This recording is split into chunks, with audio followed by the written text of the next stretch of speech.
Hi, this is Scott. Welcome to the next episode of Don't do that. on Newbie Mountain Bike Love, where we look at real-world examples of skills you need to do and things you need to not do to advance your mountain bike skills. Don't do that.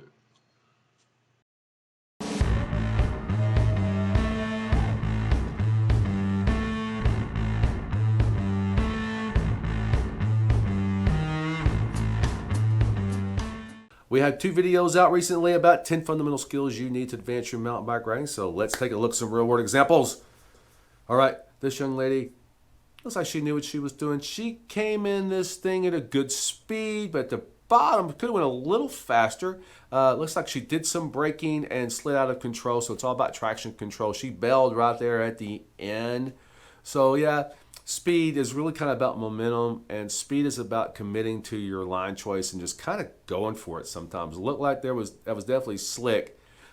This one here, this gentleman is flying through these corners. Look at those. And yeah, really wiped out. Okay, you can hear on the video the front brake. Something's making noise here in the front brake where he hit it just a little bit. So he's coming in really hot, and he had to hit the brake too fast, and that kind of slung him off the line of what he wanted. So really get that speed set before you start going through those corners like that. This gentleman here, yeah, let's see. Seat is too high, and it's definitely bouncing his weight up. So that would also mean his weight is too high on this. He needs to get lower in the middle of that bike and use his legs for suspension. He needs those feet equally weighted on those pedals. And now you can tell when somebody is not using their legs for suspension and the weight's not low enough, because their head will go up and down, and there should be their legs moving up and down. So yeah, he was definitely a passenger on the bike, and it was piloting him, so him piloting it.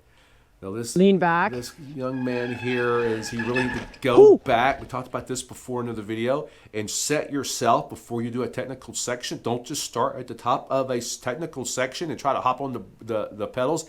Get yourself set before you get there. Go back 20, 30 feet and try it again. He was told to lean back, and it really meant was put your weight down, distribute it back, not lean back. That doesn't make sense, to lean back. This gentleman here, yeah, he definitely got fish hooked a little bit by that. So speed and braking, needs to get the weight lower. That's not a dropper post. He's got his weight back, but not really low. So kudos for the helmet though. You know, looks like he's ready for it, and he just put that brake on right at the end, and he paid the price. So weight low brings stability and control to the bike, and that way he can carry more speed and get through this section cleanly. And another young man here ate it pretty good. He saw the rock, it looks like, coming down, and so he hit it. Remember, where you steer is where the bike will go. And then he oversteered to come back away, and that totally threw him off. And his feet were not level, pedals not level, weight not low. Just a recipe for disaster. This poor guy here. Backpacks. I do not like backpacks with a bunch of things in them. They put your weight up tall when you want your weight low. And he yanked his handlebars up. And sometimes he's yanking that bar up and puts you right out of control. So bad timing coordination.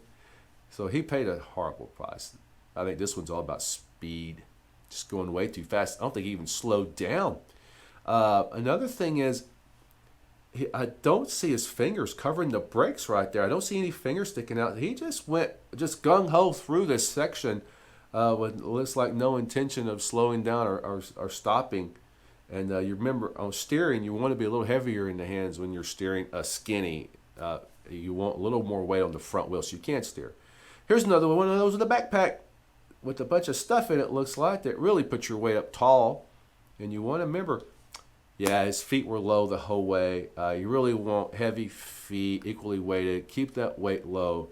And if you watch his head jolt around, you can tell he's just a passenger on the bike, just hanging on for dear life. That's not how to do it. So I believe this one's about gearing and cadence. He's in a real easy gear, and he gets to the top of this climb, and he has no power to really get the bike up, and he didn't even slide out. He just kind of just lost all his speed. Of course, it is pretty steep. Hard to tell from a video, but gearing and cadence, I would say. Traction looked okay. And this one's just looks like a really tough spot, really. Heavily needs to remember heavy feet, equally weighted. Keep your weight low. Use those legs. Need a little more speed, or I'm sorry, he needed a little more less speed. Needs more steering, and he just was kind of the passenger where the trail just made him go where he wanted to go. So if you're gonna go slow, you got to steer a little more. I don't know what everybody's doing here, like they're rooting for people to fail, but yeah, he never even got started. He hit at the very beginning, his wheel went to the side, and he just locked them up. You've got to commit. Start further back on the trail on these kind of sections. Don't start right at the top, and then come into it at a very comfortable speed. And here's a top view of somebody else doing the same thing. He never even got going on this. There's all kinds of things wrong. He was braking at the top. He wasn't comfortable where he was. Had no traction. His weight's too far forward. He's like sitting on the seat. His pedals were down. They were not equally weighted. So, yeah, he was definitely not comfortable enough to do this. And you got to commit to things. And I think this one was just, bad line choice. You look, there's a perfect trail right down the middle. Go over the root and down, and everything's washed out right here where it's going to make you slide right in that gully. So just ride that gully. Let the bike, that's the obvious choice. The bike's going to go there anyway. All right, lastly, here we go, young man. Again, looks like he was not ready to top of this, and he was never ready. He's never got his feet up on the pedal. They're not equally weighted. They're not even weighted at all. So he had really messed up his speed, and his weight couldn't be low. So this was really all about know the trail, give yourself a chance for success, back it up, get your feet on the pedals, get set, get low, and then that way you can make it through these tougher sections. That's it for Newbie Mountain Bike Loves edition of Don't Do That. This is episode 2. Don't forget episode 1. And also remember, I did already go over the 10 fundamental skills you need to progress your mountain biking. I broke it up in 2 sections, 1 through 5, and then 6 through 10. Check those out, and you'll kind of get I go more into what you should not be doing as we looked at these real world examples today. So thanks for tuning in. Make sure you comment. Again, I'm Scott, Newbie Mountain Bike Love. Thank you for tuning in this edition of Don't Do That.